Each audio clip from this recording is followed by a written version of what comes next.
parliamentary inquiry. Please state your inquiry. Can we tell you that we would like to show some appreciation to the greatest speaker that we know, who have been an excellent leader this session?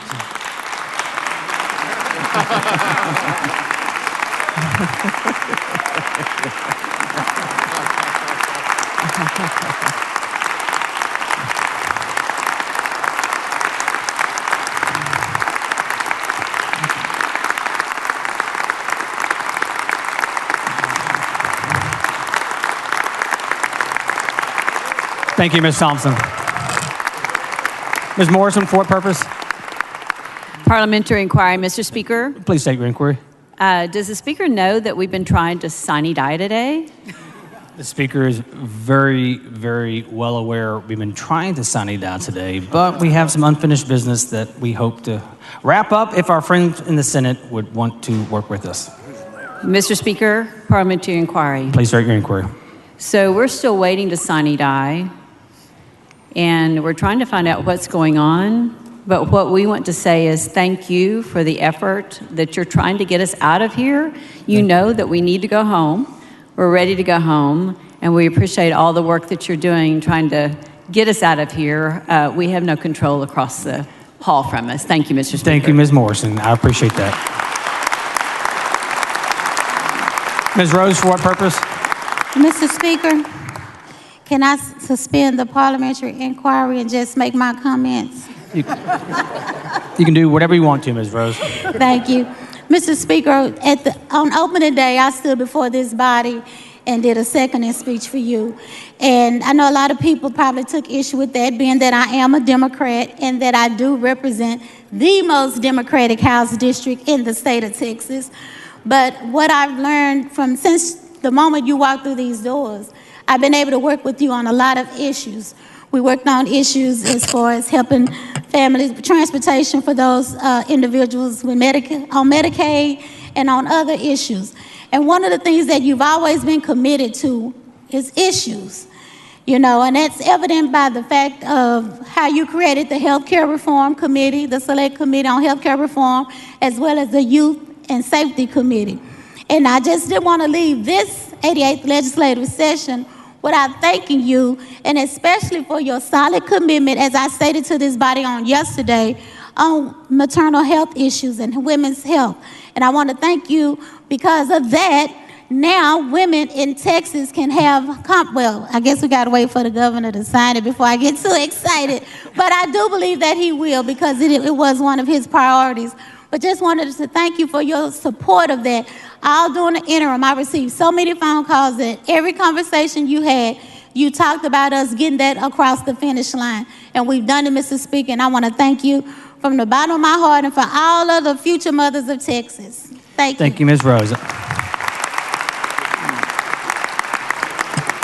Mr. Hunter, for what purpose?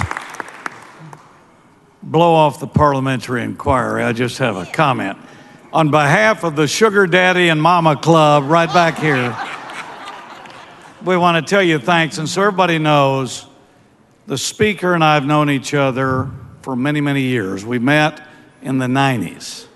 And he's always kept his word. He's always been there. And I want you to know I appreciate our very, very long friendship. We've gone through turbulence. That's just the nature of the legislature. But you held firm, you're here, we've made it to the last day. And I want to tell you, thanks for taking care of Texas. Thanks for taking care of the coast. I want to make sure everybody heard that, the coast. And since my good friend Raphael's down there, a slogan from South Texas, which I think represents the House with your leadership, is Trabajando juntos hacemos las cosas. And members, that's working together with this Speaker, we get things done. Amen. Thank you. Amen, Mr. Hunter. Thank you.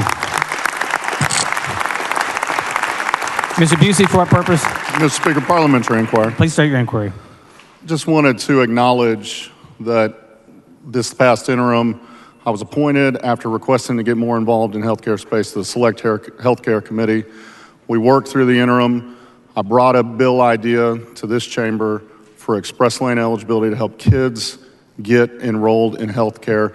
This institution, this body, embraced that idea in a bipartisan way under your leadership. We made a commitment to that, one of the first bills we sent over there. Unfortunately, that institution never took up that bill.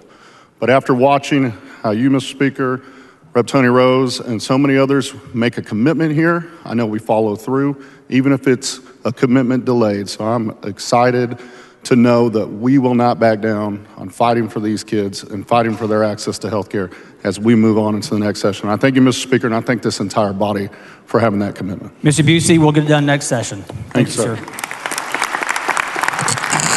Mr. Patterson, for what purpose? Mr. Speaker, parliamentary inquiry.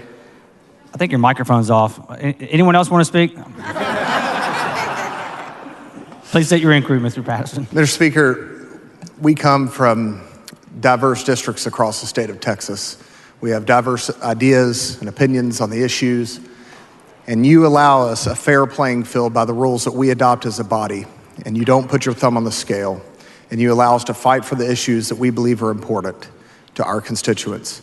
And for that, I want to say thank you. This last summer, I came to you in your office about an issue that I found out about in an interim hearing to better protect our national and state guardsmen on state active duty. You welcomed that conversation. You put the full weight of your office behind that effort. And now our troops, our Texas troops, are better protected for that. So, Mr. Speaker, I want to say thank you so much for your service to the state. Thank you, sir. Appreciate you.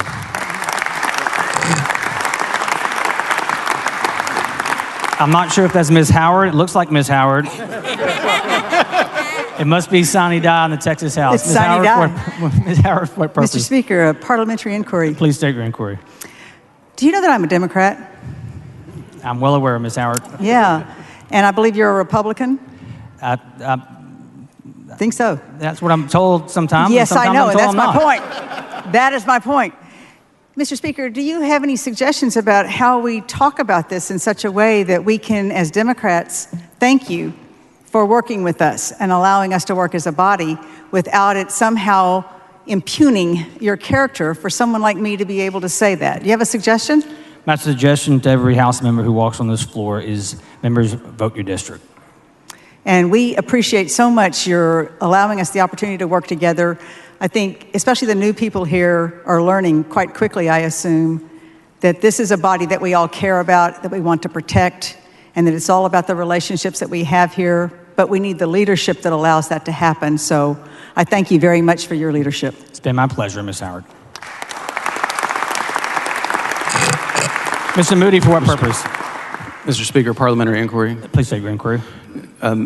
Which member served as the chair of State Affairs in 2019? That would be Representative Dade Phelan. I'm going to dispense with the parliamentary inquiries because I couldn't think of any other way to do this. But I want to thank you because in that session, you stood right here as a member of the body, as the chair of State Affairs, while I was standing at the front microphone attempting to close the dead suspect loophole. No one asked you. I didn't ask you. The body didn't demand that the chair of State Affairs talk about the bill that had come before his committee. But you arrived at this microphone to support that legislation because it was important and it was the right thing to do. And while it didn't pass that session, yesterday, that bill has been sent to the governor. And I want to thank you for that. Because there is a lesson that I try to tell my kids every time that I talk to them about the work here and how hard it is. And that lesson is, if it's important, you don't quit. Thank you for not quitting when it comes to criminal justice reform, for bringing transparency to our systems, and for bringing justice to families. Thank you, Mr. Speaker. Thank you, Mr. Moody. I've only been to the back microphone twice in 9 years now, and it was a pleasure to be at the back microphone for that bill, Mr. Moody. Mr. Lozano, for what purpose? Mr. Speaker, parliamentary inquiry? Please take your inquiry. Well, I just want to thank you, Mr. Speaker, for this session and the sessions before continuing to bring this giant family of 149 other members together, each session closer and closer, even in times of extreme division. This House has withstood the pressures from the outside and stayed close together. Whether we're Republican or Democrat, we are all one in this giant family. And Mr. Speaker, I want to formally invite you to the coast at any point to teach us all how to surf. Surf's up, Mr. Lozano. Yes, sir. Thank you, Mr. Speaker. Ms. Theory, for what purpose? Thank you, Mr. Speaker. Briefly, parliamentary inquiry. Please state your inquiry. Could you remind us the statement you said about us not being, the Texas House of Representatives not being like Congress? Yes, we are nothing like Washington, D.C., nor should we ever strive to be like Washington, D.C. Ms. Theory. Thank you, Mr. Speaker. And I just would like to make a statement to say that, as you've heard from everybody in this body, that we really strive to work together in this body, and we have been very effective at doing that, and that we don't allow partisan politics to rise over the importance of people. And so, as we've heard before, as you can see today, all of our families are here. We've been fellowshipping in the back hallway, eating and dining together. And it's my understanding that does not happen in D.C. So I want to thank you for not D.C.ing our Texas. It's been my pleasure, Ms. Theory. Mr. Landgraf, for what purpose? Mr. Speaker, parliamentary inquiry. Please start your inquiry. Mr. Speaker, you have led by example for this body, and for those of the members who are new, before you had that position on that dais, I never saw a member who worked, his bills worked for his district or her district, or her bills better than you did as a rank and file member of this body. And when that gavel was placed in your hands by the members of this body, you continued to lead by that example about fighting for your district, and you encouraged every member of this body to do the same. And as other members have said, you have provided leadership in a body that allows that to happen. And I think that is where the functionality of this place on behalf of the people of this great state can occur and can take place, and where we can all be successful. And the only other thing that I want to add, Mr. Speaker, is that not only do you allow that to happen in this wonderful building, in this amazing chamber, but you also, in the interim that we may or may not be embarking upon shortly, also put in the time and the effort at great expense to yourself and to your family to make sure that you understand every corner of Texas, whether it's the Panhandle, the Permian Basin, the lower Rio Grande Valley, the coast, out to El Paso, in the piney woods of East Texas. You have an idea of what is important to every member of this body because it's important to you, and you make sure that you see it with your own two eyes. And I just want to say that the work that you put in the interims before, the work that you've put in as a rank and file member is paying dividends for you as Speaker, and we all, as members of this beloved House, get to benefit from that leadership. And I just want to say thank you, Mr. Speaker. Thank you. Mr. Landgraf, has been an honor of a lifetime. Thank you, sir. Mr. Speaker, it will be amiss if I would end the day without thanking you and thanking the members of this House. At times, in our first session, at times it has been an intriguing and challenging, but overall it has been a blessing and learning. And I want to also thank you all that being a newbie, we never felt that we are a freshman class. We've been heard, valued, and respected as any other veteran members. And thank you all for so much for all of your trust and mentorship. Thank you. Been my pleasure, sir. Thank you.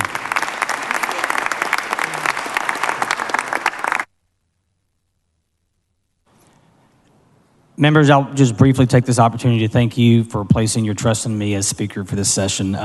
After last session, I had a bingo card made up. Ran out of spots on the bingo card. This session, if you'd have told me it would be even more interesting and more challenging than last session, I would not have believed you, but it has been. It's been a very interesting, challenging session for not just the Texas House, but for the state of Texas. What happened this week is nothing I take pride in. It is not anything that I was proud of, but it was necessary and it was just. And the Texas House spoke, and we sent a strong message for the future of Texas. And I don't want to leave this city, this session on that note. We have so many wonderful things we've accomplished this session that we can be so proud of. And we'll probably have an opportunity to accomplish more in hopefully coming months, not days. But we're going to do it together. We're going to do it as the Texas House. And it's just a pleasure and an honor to serve with you and for you. Mr. Martinez-Fisher, for what purpose? Mr. Speaker, I just wanted to echo, we really appreciate having the opportunity to both work with you and work through things with you in a respectful manner. Thank you. And I also move that we put all the exchanges on this mic for this conversation, reduce them to writing, place them in a journal. I thought you were going to call a point of order of everything that was just said, Mr. Martinez-Fisher. Well, since you asked. Point of order is well taken and overruled. Thank you, members. Members, you heard the motion. As objection, chair has on order.